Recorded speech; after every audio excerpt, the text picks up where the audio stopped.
ये गलत रेड हो रही है। आज जब यहाँ पे जखीरा मिल रहा है, काले धन का जखीरा जो भारतीय जनता पार्टी के नाक के नीचे, भारतीय जनता पार्टी की सरकार केंद्र में भी है, राज्य में भी है, ये काला धन कैसे आ गया?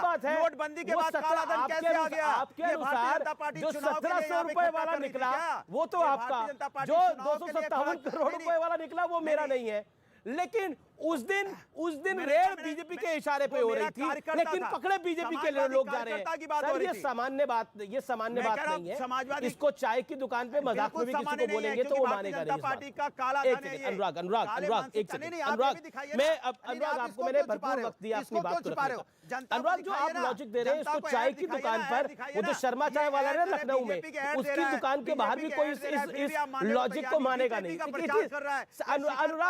अनुराग या तो आप इस बात को समझाइए अच्छे से, अनुराग या तो आप इस बात को समझाइए कि 1700 रुपए वाला तो हमारा था, लेकिन 257 करोड़ रुपए वाला हमारा नहीं है, उसका नाता बीजेपी के साथ है।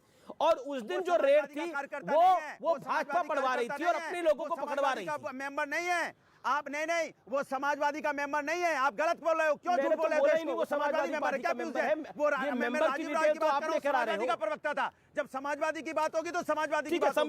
संबित पात्रा ये भारतीय जनता पार्टी का देश भी बहुत कुछ सुन रहा है, ये देश भी बहुत कुछ सुन रहा है, पब्लिक भी बहुत कुछ सुन रही है। मैं अंतिम फैसला तो पब्लिक पर ही छोड़ता हूँ, लेकिन मेरा निवेदन ये है कि हम इत्मीनान रखें और जो हम बोल रहे हैं वो जिम्मेदारी से बोल रहे हैं। क्योंकि संबित पात्रा जो 1700 रुपए वाला पकड़ा गया था वो तो इनका व्यक्ति था, मतलब जिस पे रेट पड़ी जहां पे 1700 रुपए पकड़े गए वो तो उनका था। 257 करोड़ रुपए वाला आपका है, ये मायाजाल आपका है। देखिए अमीश भाई, एक तो धन्यवाद आपको, आपने आज शुरू में अनुराग शांत आपने अपने वक्तव्य को रखा, आप ही की बात को आगे बढ़ाया ना, शांत रहिए। अब प्रचार किसका? नहीं देखिए, अब इसमें फैलने की जरूरत नहीं है। वो लखनऊ की भाषा में बोलता है कि हम फैल जाएंगे, अब फैलने की जरूरत नहीं है। अब आपने बोला, अपने वक्तव्य को रखा, आपने बोला 1700 रुपए का जो मामला पकड़ा गया वो तो आपका था, 257 करोड़ रुपए वाला मामला बीजेपी का है। संबित पात्रा। देखिए अमीश जी, एक तो मैं आपको धन्यवाद देना चाहता हूं। आज आपने शुरू में कहा बहुत गंभीर मसला है, इसमें कोई ओहापोह की स्थिति, कोई चिल्ला चोट मचाने वाली स्थिति डिबेट में नहीं होनी चाहिए। जनता तक संदेश क्लियरली जाना चाहिए।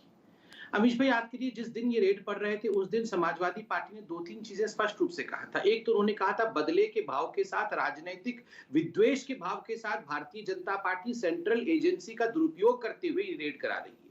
दूसरा उन्होंने कहा था अगर पैसे निकलते तो पैसे कैमरे में दिखाते, अलमारी पैसे से भरे हुए दिखाते।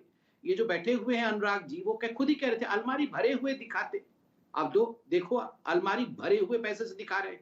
और ये 1700 नहीं, उस दिन 17,000 रुपए कह रहे थे, इनके प्रवक्ता के लिए 17,000 कह रहे थे, जिन्होंने बाद में 68 करोड़ रुपए स्वयं एक्सेप्ट कर लिया। उनके दूसरे व्यक्ति ने 86 करोड़ रुपए भी एक्सेप्ट कर लिया। किसी तीसरे ने 408 करोड़ रुपए का बोगस एंट्री एकोमोडेशन का बंगाल में, वो भी एक्सेप्ट कर लिया। और इस पे भी आपने डिबेट किया था। तो इसलिए ये जितने भी रेड हुए थे कोई भी अकारण रेड नहीं हुए थे। हाँ, कहीं पर 68 करोड़ मिले, कहीं 86 करोड़ मिले, कहीं पर 257 करोड़ मिले। आप विडंबना देखिए, 257 करोड़ इतनी बड़ी रकम है कि उसके सामने ये 100 करोड़ 68, 86 ये छोटे रकम लग रहे हैं। दूसरी बात मैं कहना चाहता हूं, और बड़ी शिद्दत के साथ, थोड़ा मुझे 10 सेकंड दीजिएगा। मैं एक युवक हूं, आप भी युवक हैं, करोड़ों लोग सुन रहे हैं। ये जो समाजवादी पार्टी है, अपने आप को समाजवादी कहती है, साइकिल इनका चिन्ह है। आप याद करिए, चाहे वो आरजेडी हो, चाहे ये पार्टी है, किसी का लालटेन चिन्ह है, किसी का साइकिल चिन्ह है। क्यों है पता है? क्योंकि इनको लगता है कि हमारे नेताओं ने गरीबी के दिन देखे हैं, हमारे नेताओं ने समाजवाद देखा है और हम न्याय की लड़ाई लड़ रहे हैं। आज बड़े दुख के साथ कहना पड़ रहा है, साइकिल तो केवल चिन्ह के रूप में रह गया है, लालटेन केवल चिन्ह के रूप में रह गया है। आज उसके पीछे की कहानी आपके सामने पर्दे में दिख रहा है, सेफई समाजवाद। ये जो सेफई समाजवाद है, जिसमें किस प्रकार से इनके बर्थडे मनाए जाते थे, साइकिल आपके चुनाव चिन्ह दिखाए जाते हैं, मगर लैम्बोर्गिनी पीछे कितनी रखी हुई है, इसकी भी कहानी कई बहुत प्रतिष्ठित अखबारों ने किया है। ये जो समाजवाद की कहानी है, आज मैं देश से पूछना चाहता हूं, क्या इस समाजवाद के कारण आप लोगों को भ्रमित करने की चेष्टा नहीं कर रहे हैं? ये जो इत्र का कारोबारी है, अभी आपने उस इत्र के कारोबारी को, वो मास्क पहनकर इनके ही प्रेस कॉन्फ्रेंस में जहां इत्र लॉन्च हो रहा था वो बैठा था। और उस दिन मैंने आपके डिबेट में पार्टिसिपेट नहीं किया था, मगर मैंने डिबेट में खुद भदौरिया जी को देखा था। वो इत्र लेकर आए थे, वो खुद इत्र लेकर आए थे और कह रहे थे ये इत्र लगाने से जो है बड़ा अच्छा हो जाएगा, हेट क्राइम समाप्त हो जाएगी। ये है वो इत्र की कहानी। करोड़ों खरबों रुपए ये फ्रंट है। अनुराग, ये जो लोग जो जिस पीयूष जैन को आपने दिखाया अभी आपके चैनल में दिखाया, पैसा बीजेपी ने रखा है और पकड़े गए तो आप समाजवादी को रोकना चाहते हो। शर्म करो, थोड़ा शर्म करो। काला धन बंद करने वाले बात है, काला धन तो बंद करने की बात है।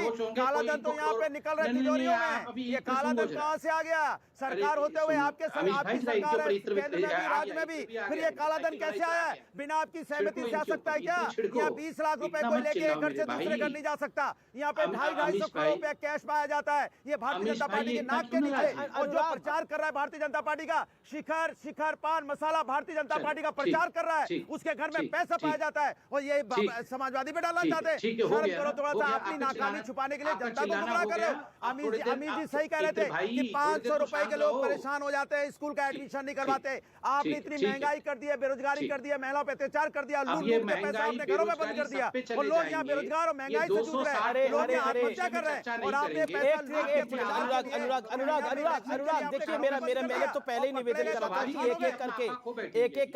एक एक करके बोलिए। आपने तो उस दिन एक दिन मेरे कार्यक्रम में आप आए थे, आपने बोला देखिए इत्र लगाइए सबको शांति मिलेगी। आप तो खुद ही शांति नहीं रख रहे। अनुराग एक एक करके ना, आप 40 सेकंड बोले, संबित पात्रा 40 सेकंड बोले। देखिए एक सेकंड, अनुराग सवाल तो सुने जवाब देने से पहले। अनुराग सवाल तो सुने जवाब देने से पहले। देखिए ये बड़ा इंटरेस्टिंग है बात कि मेरे को एक कहानी याद आती है, छोटी सी कहानी है। एक बच्चा पेपर दे रहा था, उस बच्चे को लगा कि अब मैं इस पेपर को देता हूं और क्योंकि एग्जामिनेशन है मैं इस पेपर को मैं दूंगा, लेकिन वो चीटिंग करता है, वो पकड़ा गया। और जब वो चीटिंग करता है, वो पकड़ा गया, उसने बोला देखिए मैं चीटिंग नहीं कर रहा था, सामने वाला दिखा रहा था। लेकिन जो सामने वाला है वो तो अपना काम ठीक से ही कर रहा था, लेकिन पीछे वाला चीटिंग कर रहा था। लेकिन उस बच्चे को क्योंकि अपने यहां से ध्यान हटाना था, उसने बोला तो सामने वाला दिखा रहा था, लेकिन वो ये नहीं बता रहा कि मैं देख रहा था, वो तो अपना सामान्य काम कर रहा है। और इस लॉजिक से अनुराग भाई, मतलब आपके साथ मेरा परिचय बड़ा पुराना है और आज भी डिबेट होगी, कल भी डिबेट होगी, लेकिन जो आप लॉजिक दे रहे हैं वो किसी के गले नहीं उतरेगा। मैं इसलिए इस बात को बोल रहा हूं बहुत सामान्य ढंग से।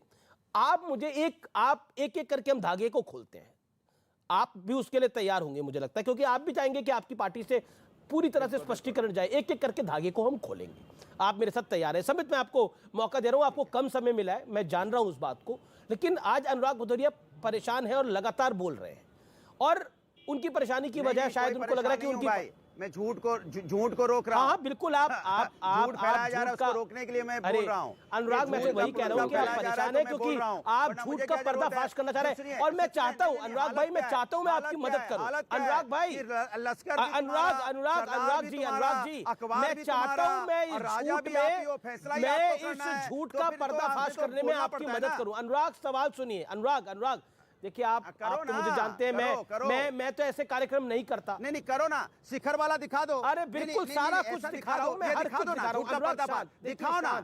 दिखाओ, ऑडियो डाउन करना पड़ेगा। देखिए अब मेरे लिए मजबूरी है, मैं चाहता नहीं था ऐसा हो। एक एक करके धागे को अनुराग भाई खोलेंगे। आपने बोला कि देखिए अमीश जी ऐसा है और इसके साक्षी व्यूअर्स हैं, व्यूअर्स आप साक्षी हैं। आपने बोला अमीश जी ऐसा है कि वो जो 17,000 रुपए का था या 1700 रुपए का वाला मामला था, वो तो हमारा था, हमारा प्रवक्ता था, हमारा नेता था, उसके यहां से देखिए कुछ नहीं निकला। शिखर वाले के यहां से देखिए कितना कुछ निकला, इस पीयूष जैन के यहां से कितना कुछ निकला। इसका मतलब वो जो आईटी रेड थी वो सियासी नहीं थी। आपने जो एक लॉजिक दिया था वो लॉजिक धराशायी होता है। दूसरा लॉजिक, अगर आप उस दिन कह रहे थे समाजवादी पार्टी के करीबियों पे आईटी रेड पड़ रही है, तो पीयूष जैन पर जब 257 करोड़ रुपए लिख रहे तो बोला नहीं इसे नहीं हम जानते जी, ये कौन है। तो दोनों बातें कैसे हो सकती हैं? एक बात सही होगी, एक बात गलत होगी, इस बात को तो आप भी एग्री करेंगे अनुराग।